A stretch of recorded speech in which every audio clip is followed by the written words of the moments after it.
mais um episódio do Casa Talk. Hoje, em especial, essa temporada aqui no estúdio Casa Ela, abrindo as portas, né, da minha casa para receber os arquitetos aqui da região sul do estado. Essa temporada acontece em parceria Casa Ela e Illuminati, então esses convidados foram convidados por mim e também pela loja. E hoje, agora, eu recebo aqui o Marcos Sônego, que também assinou esse estúdio Casa Ela, né? Prazer, seja bem-vindo. Muito obrigado pela oportunidade de nos convidar, de nos ter aqui, né? A gente agradece muito, tá? Foi bacana também ter participado desse sonho que tu realizasse, né? A gente fica muito satisfeito com o resultado que se obteve, né? Marcos, vocês já viram vários episódios aqui de open house, de obra. A gente já se encontra muito por aí mostrando o trabalho do escritório, mas hoje eu queria trazer aqui o propósito do Casa Talk, é um momento de descompressão, de ver e entender a outra faceta também desse convidado, né? Um pouco Bacana. também o outro lado, não só o profissional. Então a gente vai tentar aí conhecer um pouquinho mais do Marcos, um pouco além da arquitetura. Mas antes disso, eu queria, Marcos, que tu contasse um pouquinho da tua história. Eu sei que tu tem muitas histórias, a gente conversa muito em off também. E tens um jeito genuíno, né, de tratar os clientes, Bacana. conhecido por isso, né? Mas eu queria entender um pouquinho, porque obviamente todo esse resultado positivo dessa tua trajetória vem de uma pessoa, né? Como que começou esse lado do Marcos, o Marcos sem ser arquiteto, como que ele chegou na arquitetura?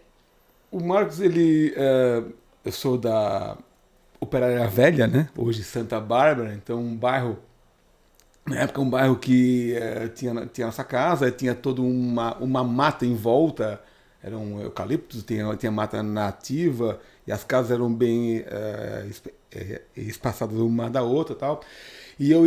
É um bairro que foi se transformando com o tempo, e eu fui acompanhando essa transformação. E essa transformação me parece, não sei se já na época eu tinha já uma visão arquitetura, mas eu acompanhava o crescimento do bairro de uma forma muito peculiar. Eu ia analisando e botando em dúvida as coisas que iam acontecendo. Até discutir isso com pai, com mãe, a gente meio que trocava ideia a respeito disso, né? Sem saber, claro, que eu teria uma verve arquitetônica crescente nisso, né? Tanto é que eu nunca imaginei fazer arquitetura, a minha ideia era fazer agronomia. Foi lá pelos meus 15 anos que eu vi que não, eu quero ser melhor arquiteto, porque eu sempre gostei muito de botânica, de planta, de mexer com horta, com jardinagem, mas eu tinha isso meio na dormência, né?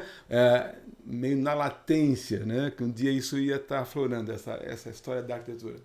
E que eu, analisando todo esse passado, eu vejo que muito do que eu sou hoje eu já era antes, né, de estar olhando a arquitetura. Eu me lembro do bairro crescendo, o bairro com as casas, e na época, bota 60, na década de 60, tinha aquela arquitetura que hoje nós estamos recuperando aquela arquitetura dos anos 60. Aquilo era a nossa vivência, a arquitetura moderna da época, que foi esquecida por um tempo, mas agora a gente está retomando com ela com força mesmo. Então, falando de novo, o que eu sou hoje vem de lá. Da época da história do bairro Santa Bárbara, o bairro crescendo, a cidade se transformando, né? Depois aí, bacana foi também na época, lá nos anos 80, eu Tô adorando essa linha do tempo. tudo de décadas e décadas passado, não é de ontem, é lá atrás, né? Então, na década de 80, toda a transformação de Criciúma eu acompanhei de perto e foi muito bacana. Exatamente. Muito Já bacana em mesmo. alguns momentos em off a gente já conversou brevemente sobre isso. Tu tem uma bagagem aí sobre esse crescimento de Criciúma. Queria que tu falasse aqui, tu viu Criciúma se desenvolver, né? Sim, sim. Isso eu pego pelo meu bairro mesmo, que era uma mata em volta. Tinha, aos poucos as coisas iam acontecendo, né? E eu vi, era uma cidade muito provinciana, né? Pequenininha, todo mundo se conhecia. Hoje a cidade é o que é, né? Mas eu acompanhei esse processo todo, esse muito bacana, essa transformação. A cara que Criciúma, quando eu era pequeno, ela tinha um rosto, depois de um tempo ela se desfigurou, ela estava se transformando, então quando está com um processo de mudança, tu não te reconhece, né? E hoje ela tem um rosto, Criciúma. E eu adoro essa cidade. E aí, falando um pouquinho da história de Criciúma, já que a gente está nesse assunto, quais obras ou que marco que tu acha que Criciúma recebeu, né, foi contemplado como uma obra que tu diz, não, mudou aí, a Criciúma foi conhecida por essa obra, ou deu um traço diferente para Criciúma, na tua visão? Eu acho que a presença do Altair Guide como prefeito, como gestor do município, foi fundamental para essa cara que a gente tem hoje, né? Ele veio, ele era arquiteto, formado em Curitiba, referência, né, de urbanismo e arquitetura, o cara então teve uma escola muito boa. E ele veio com essa história de transformar a cidade. A cidade já vinha tentando mudar com o Manique.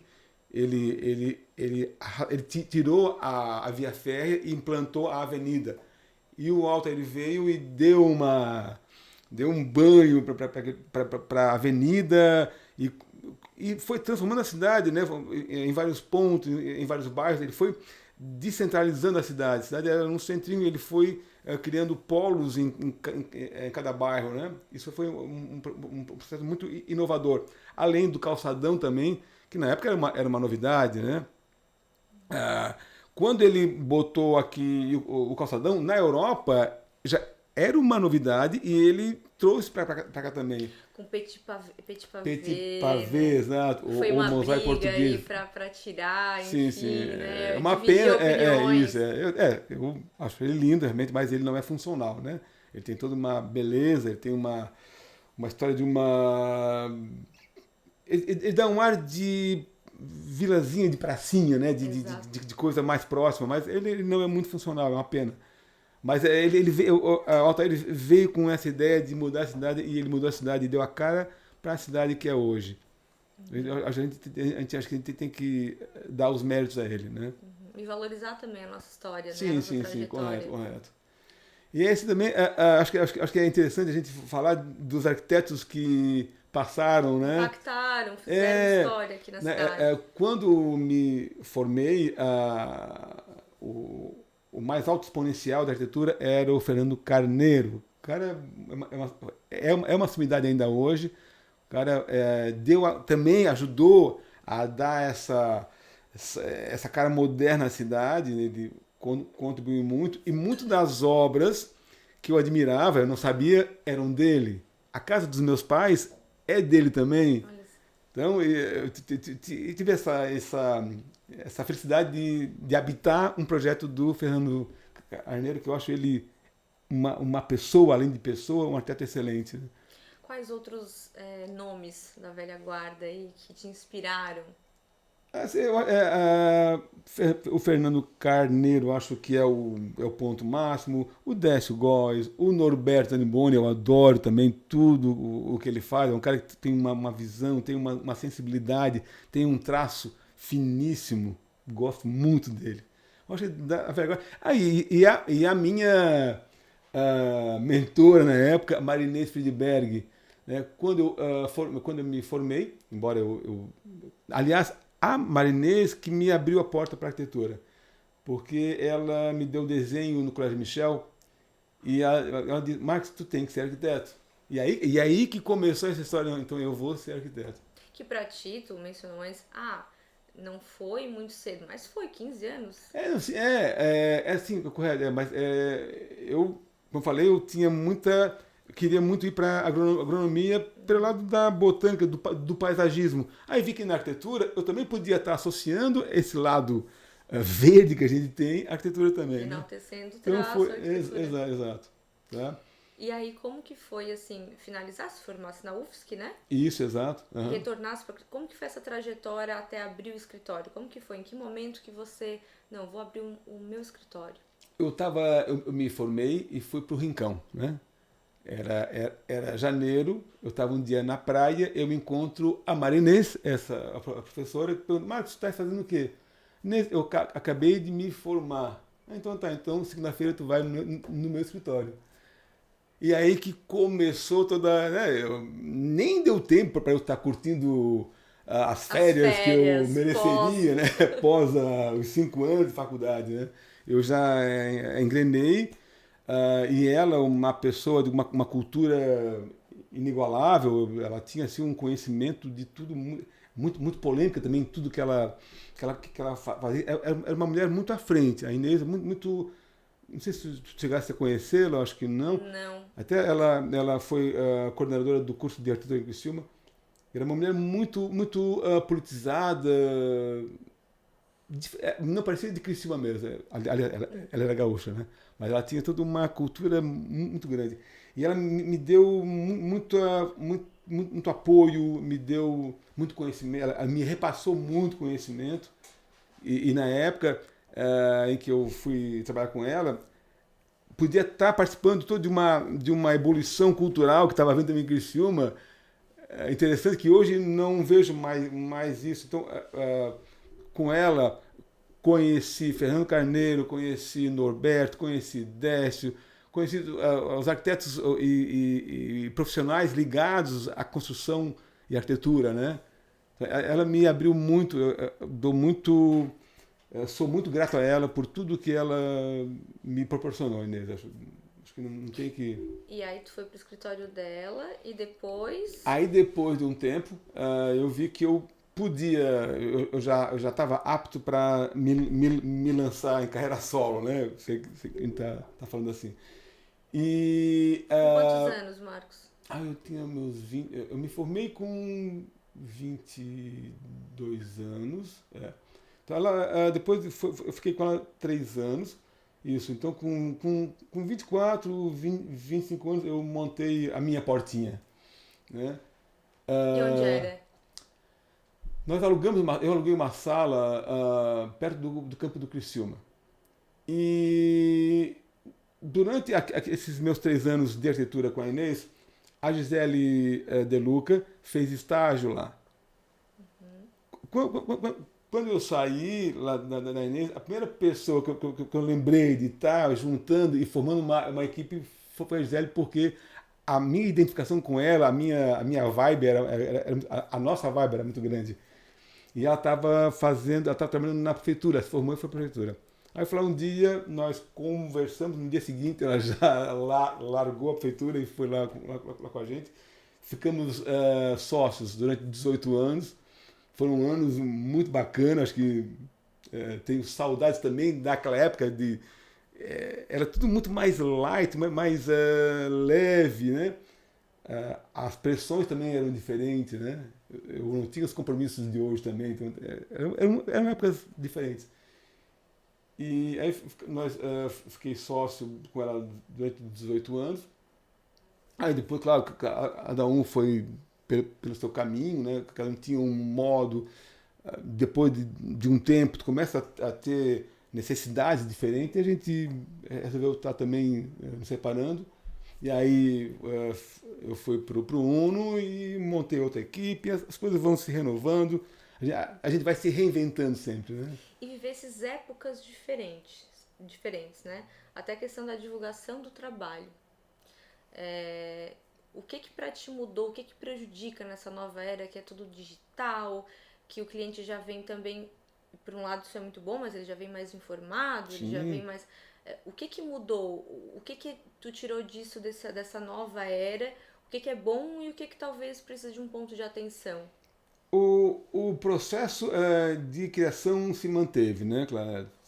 Suor e transpiração. Acho que isso aí não é porque tens uma máquina na frente, isso não diferencia muito do teu lápis e papel.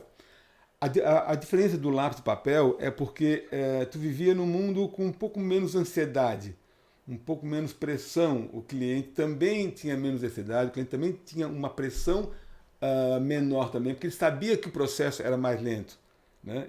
E hoje o cliente sabe que as coisas são mais rápidas, são mais imediatas, e o cliente também está assim. E o problema é que hoje a pressão, a ansiedade ela está muito emergente, muito assim forte, né? E às vezes atrapalha um pouco na criação essa essa ansiedade, essa pressão, essa ingerência, essa interferência, né, que o cliente é bom que ele sabe, mas às vezes é bom que ele sabe, mas às vezes é ruim que ele sabe. Não do jeito certo, talvez que Não, ele sabe só recortes da informação, exatamente, não a fundo. é isso mesmo. Ele sabe até o ponto que ele é favorável, mas ele não sabe as consequências todas que Não tem. estudou aquilo a fundo, né? Exato, Ele foi na exato, internet, exato, jogou no Google. Sim, Né? jogou no Google, né? É isso, aí ele acha que ele é arquiteto também, quase, né? O único ponto que eu acho que diferencia de modo impactante é essa história da pressão que muda. O resto tudo, embora na época do lápis, do papel, era uma delícia, né? Tu passava horas desenhando e pintando, nós pintávamos tudo à mão livre, era muito bacana. Tudo era meio artístico, mas tudo era meio artístico, tudo era muito autoral. Ainda é hoje, sim, mas os instrumentos são diferentes, né? E hoje a arquitetura também, aí eu queria a tua opinião, né? A arquitetura também, ela desmistificou, ficou mais acessível para todos. Ah, sim. Né? Tu viu isso acontecer? Em que Sim, momento? sim. Antes da arquitetura, eu cheguei a Criciúma quando a arquitetura era uma coisa, era um objeto de consumo meio elitista, elitizado, né? Hoje não, hoje já está popularizada e bom isso aí, porque a população sabe do valor ela dá valor ao arquiteto, sabe da importância do arquiteto, né? E antes tinha um certo preconceito, né? Que arquiteto era para elite, arquiteto era para poucos, né? E hoje não, hoje é uma necessidade. Isso para nós é ótimo, né? E hoje vocês são um escritório que é referência, né? Aqui na região sul do estado. O que sobre o teu olhar, assim, o que diferencia? Qual foi não sei se pode se dizer assim, mas o segredo para se manter no mercado e com o nome, né, em ascensão, né? Tendo essa constância. Acho que tem uma série de quesitos para isso, não sei, eu acho que eu tenho assim como ponto, como comportamento, como meta, acho que uma coisa, acho que a gente ser humilde, acho que uma coisa acho que às vezes até me xingam, mas tu é humilde demais. Mas a gente tem que ouvir. A Bruna falou na entrevista, tá? Uhum. Bateu a informação. Eu acho que é fundamental a gente ter que ouvir. Nós somos arquitetos, mas a casa vai ficar com o cliente, a obra vai ficar com o cliente. Acho que a gente tem que ouvir e tá pegando todos esses desejos e tá transformando ele em traços, em espaço, né? Mas eu acho que tem que ter humildade, tem que ter sabedoria, tem que ter ciência, responsabilidade também, né? Por todo o montante que envolve uma obra, os sonhos todos de um cliente. Tem que estar abraçando e tem que gostar do que faz. Eu acho que isso é fundamental, acho que é gostar do que faz. E obra, né, Marcos? Eu comentei aqui com alguns arquitetos hoje no decorrer da tarde. Obra a gente sabe que tem desafios, né? Sempre tem, sempre, por mais que programe, é uma caixinha de surpresa. Surge algum imprevisto aqui, ali e tal. E eu sempre te vejo aí, eu, Elaine, aqui falando, sempre um cara de boa, tranquilo. A Bruna falou, ele é sério quando tem que ser sério, mas ele é, nossa, gente fina, de uma humildade, de né, tudo muito leve. E a gente sabe que o mundo da arquitetura tem esse lado de ego também, né, de vaidade. E a gente muito personalista, arquiteto personalista. E a gente vê sempre leve, né, sempre leve. Boa. E como é que tu faz para equilibrar isso? Porque a obra também, embora, né, não sei como que vocês se dividem no escritório, se tu visita muito a obra com frequência, acredito que sim também. Uhum. Mas qual é o segredo para se manter calmo, assim, também? Porque tu carrega isso contigo, né? Tu não te deixa atingir, me parece-me. Eu sou muito ansioso, né? Eu sou muito ansioso, isso pelo meu gestual dá para ver o quão ansioso eu sou. Mas tem coisa que eu não me deixo abalar, até pela experiência também, né? Já são 30 anos. Em 30 anos errei bastante, aprendi muito com o erro e uso esse aprendizado, né?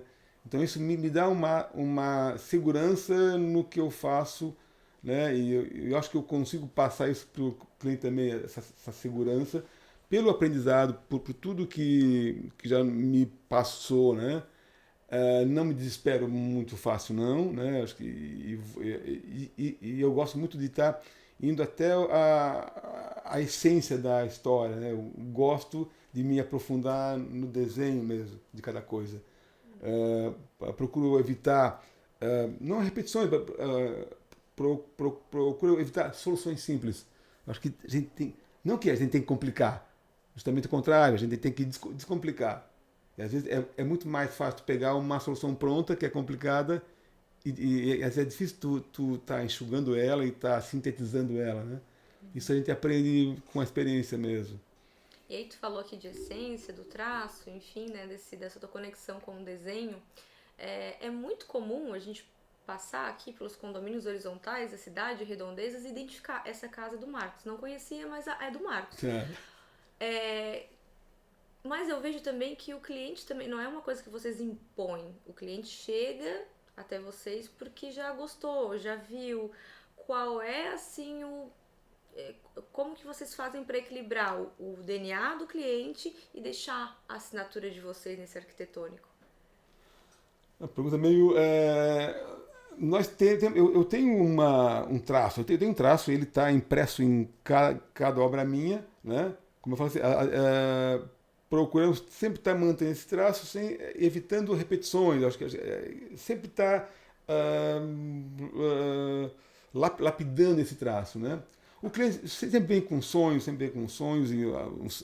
uns sonhos mais, às vezes mais bizarros que os outros, né? Mas a gente vai nas conversas, nós vamos fazendo com que o cliente enxergue, não que nós forçamos isso, mas eu acho que é interessante, enxergue determinadas noções de escala, proporção, composição de materiais. Graças a Deus a gente consegue fazer com que o cliente enxergue isso, né? E aí vai entrando em toda a tua vibe, em toda a tua linguagem arquitetônica. O cliente ele consegue, ele vai entrando no que, não procurando tá alterando a cabeça do cliente, não. A gente quer que o cliente seja ciente dessas alterações, né? Mas eu acho que isso é a questão do quando contrata um profissional. Ele tem né? identificação também. Ele tem que ter, porque não adianta, claro, ouvir, tudo bem, eu acho que tem que ter o DNA do cliente, aqui eu já dando as minhas considerações, mas é por isso que a gente contrata um profissional, para ele nos direcionar de uma forma correta, né? Então é esse trabalho que vocês fazem. Mas tem muito cliente que vem já com ideias pré-concebidas, embora ele conheça o teu trabalho. Aí o trabalho é um pouquinho mais desafiador. Aí é mais é isso aí. E aí tu tem que estar conciliando determinados padrões estéticos e funcionais ao teu. Né? E quando a coisa é meio esdrúxula demais, aí tu tem que usar toda uma técnica para contornar aquela situação, né? E o cliente vê que nós temos razão. Nós temos razão, no final nós temos razão.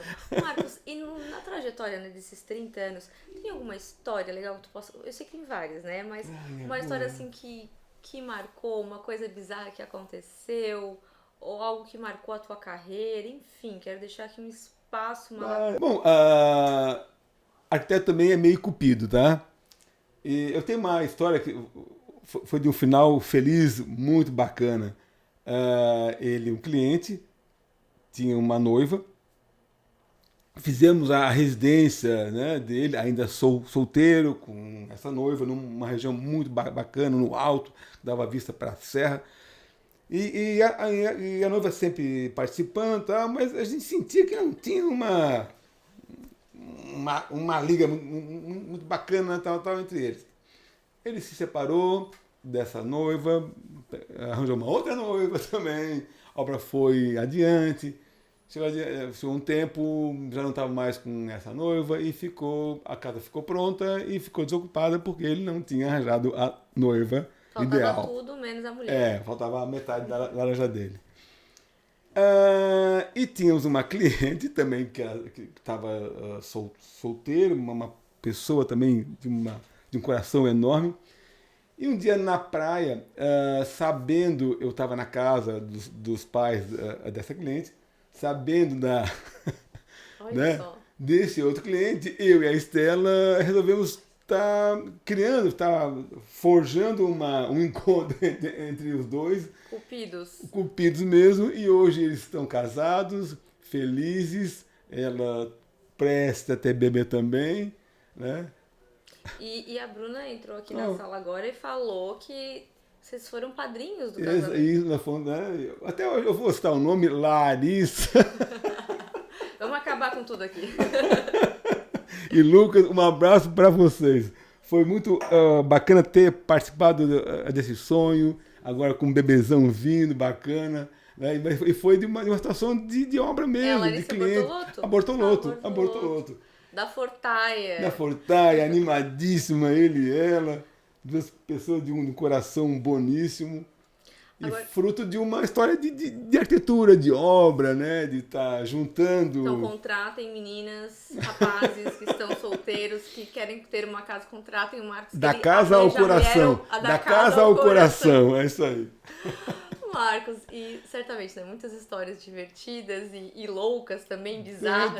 Tem brigas entre casais lá tal, e um quer uma até coisa. psicólogo, né? Vamos lá. Sim. E é uma matéria que a gente tinha que ter no curso também, psicologia, porque a gente é muito psicólogo durante toda uma obra. E é geral, a gente escuta de todos, né?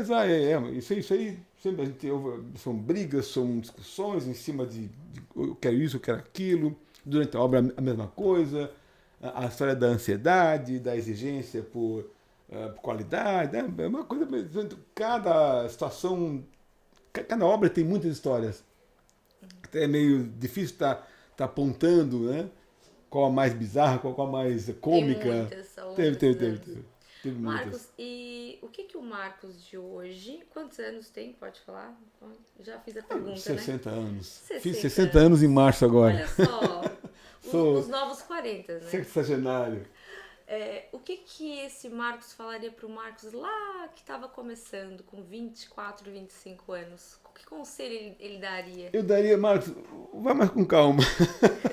Tenha calma que tudo vai ser resolvido, tudo dá certo, porque eu sempre embora às vezes aparente calmo, mas eu sou meio fico meio desesperado às vezes com algumas situações que eu quero que se resolva e não consigo, né? Ou não, eu imagino que não consigo, mas depois a gente dá sempre um jeito e tudo dá certo. Então eu diria para ele, Marcos, calma e continua na tua história porque tu vai dar certo. Marcos, para finalizar, duas perguntas. O que é tudo pro Marcos? Pro Marcos Sônego, pra pessoa Marcos. Para mim é minha família. Eu acho que eu vivo pela minha família. Um sonho de ter uma família, eu adoro isso, adoro ser pai, adoro ser marido, adoro ser irmão também, ser filho. Acho que para mim família é tudo.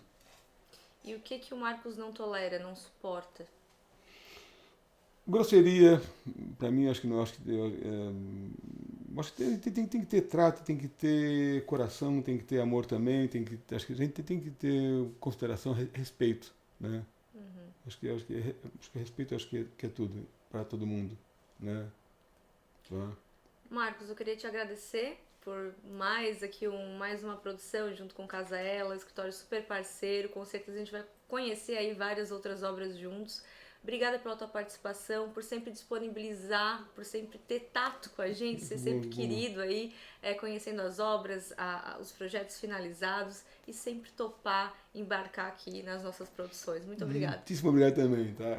Agradeço um monte, sempre as minhas entrevistas são meio complicadinhas, porque eu sou complicadinho, mas tudo bem.